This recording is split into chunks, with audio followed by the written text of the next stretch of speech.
Hotspot 2 வந்து நல்லா இருக்கு. ஆக்சுவலாக பார்ட் 1 பார்த்தேன். பார்ட் 1 ரொம்ப நல்லா இருக்கு. அது 3 பிளாட் இருக்கும். அதில் ஒரு குற்ற உணர்ச்சி ரொம்ப சொல்கிற மாதிரி இருக்கும். இல்லை பார்ட் 2லேயும் அப்படி தான் 3 பிளாட் இருக்குது. ஆனால் லாஸ்ட்டில் ஒரு ஃப்ளாஷ்பேக் இருக்கும். லாஸ்ட்டில் ஒரு ட்விஸ்ட் இருக்குது. நான் சொல்ல மாட்டேன், ஸ்க்ரீனில் போய் பாருங்கள். எம்எஸ் பாஸ்கர், ஆத்யா பாஸ்கர், பிரியா பனிசாங் எல்லாம் சூப்பராக பண்ணியிருக்காங்க. மியூசிக்லாம் தரமாக இருக்குது. ஸ்க்ரீனில் போய் பாருங்கள், நீங்கள் விழுந்து சிரிப்பீங்க. கிளாப் மூமெண்ட் இருக்கும்.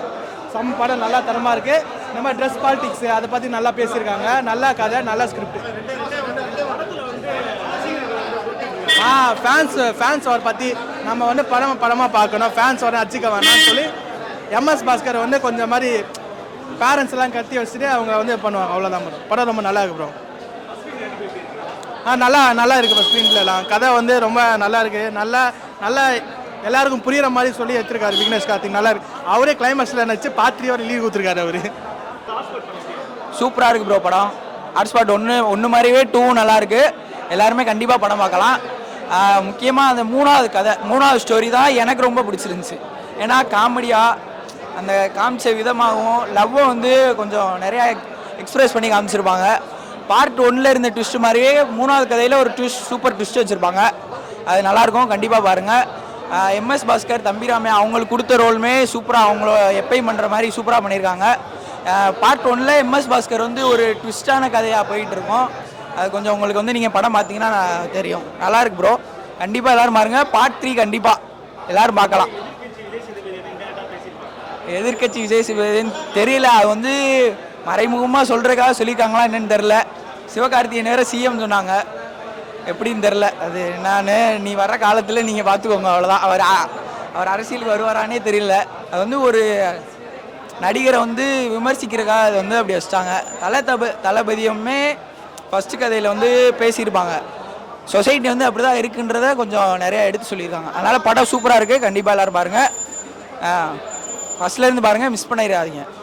ஹாட்ஸ்பாட் 2, அதான் ஹாட்ஸ்பாட் 1 பார்த்தவங்களுக்கு ஹாட்ஸ்பாட் 2 தெரியும். பட் ஆனால் பார்க்காம வந்தாலுமே புரிகிற மாதிரி தான் இருக்குது. பயங்கரமாக இருக்குது.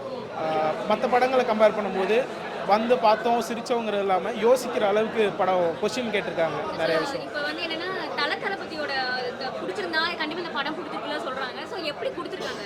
அதான் தளபதி, எஸ்கே குட்டி அந்த இதெல்லாம் வந்து நிறையா ரெஃபரன்ஸ் வச்சுருக்காங்க. ஸோ படத்தில் ஒரு யோசிக்கிற மாதிரி விஷயமும் சரி, ஃபன்னாகவும் வச்சுருக்காங்க. அது தேட்டரில் பார்த்தா தான் புரியும், சொன்னால் புரியாது. அஸ்வினோட ஆக்டிங்லாம் நிறைய இதில் பார்த்துருக்கோம். ஸோ அவர் இந்த படத்தில் அதான் அந்த 40 கதை கேட்டு தூங்கிட்டாருன்னு சொன்னதையே படத்தில் ஒரு இதாக வச்சுருக்காங்க. அந்த சீன் வரும்போதெல்லாம் படம் தேட்டரில் எல்லாம் ஓவராலாக சிரிச்சிட்டாங்க. ஸோ அதான் ரியாலிட்டியில் இருக்கிறது, ஃப்யூச்சரில் என்ன நடக்க போகிறதுங்கிறதையும் அந்த படத்தில் சொல்லியிருக்காங்க. ஓகே. ஸோ இந்த வருஷம் நம்ம டோனி வந்து ரிட்டையர் ஆக போகிறாரு லாஸ்ட் மேட்ச். ஸோ அதை வந்து ரிட்டையர் ஆகாத மாதிரி கட்டிட்டாங்க. ஆமாம், எப்போதுமே வந்து டெஃபினெட்லி நாட்டுங்கிறது தான். எப்போதுமே தலை வந்து ஃபார் எவர் தான். ஸோ ரிட்டையர் எப்போதுமே இல்லைங்கிறத 2050லேயே சொல்லியிருக்காங்க. ஸோ பார்ப்போம். அதான் எல்லா வருஷமும் ஐபிஎல் வரும்போது தலை இருப்பாருன்னு நம்ம நினச்சிட்டே பார்ப்போம். அதே மாதிரி ஒரு சீசன் முடியும் போதும் டெஃபினெட்லி நாட்டுங்கிற மாதிரியே தான் படத்துலையும் சொல்லியிருக்காங்க. பார்க்கலாம் என்னன்ட்டு. அப்புறம் சிஎம் வந்து 2050 யாருங்கிறதையும் சொல்லியிருக்காங்க. பாருங்கள், 2026 சிஎம் யாரும் அதுவும் சொல்லியிருக்காங்க. 50 வேறு 26 வேறு சொல்லியிருக்காங்க.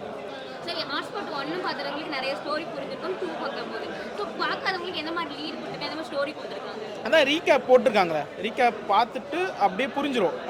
பார்க்காதவங்க பார்த்துட்டு வந்து பார்த்தா இன்னும் நல்லாயிருக்கும். பார்க்காம வந்தாலும் ரீகேப் பார்த்தாலே புரிஞ்சிடும்.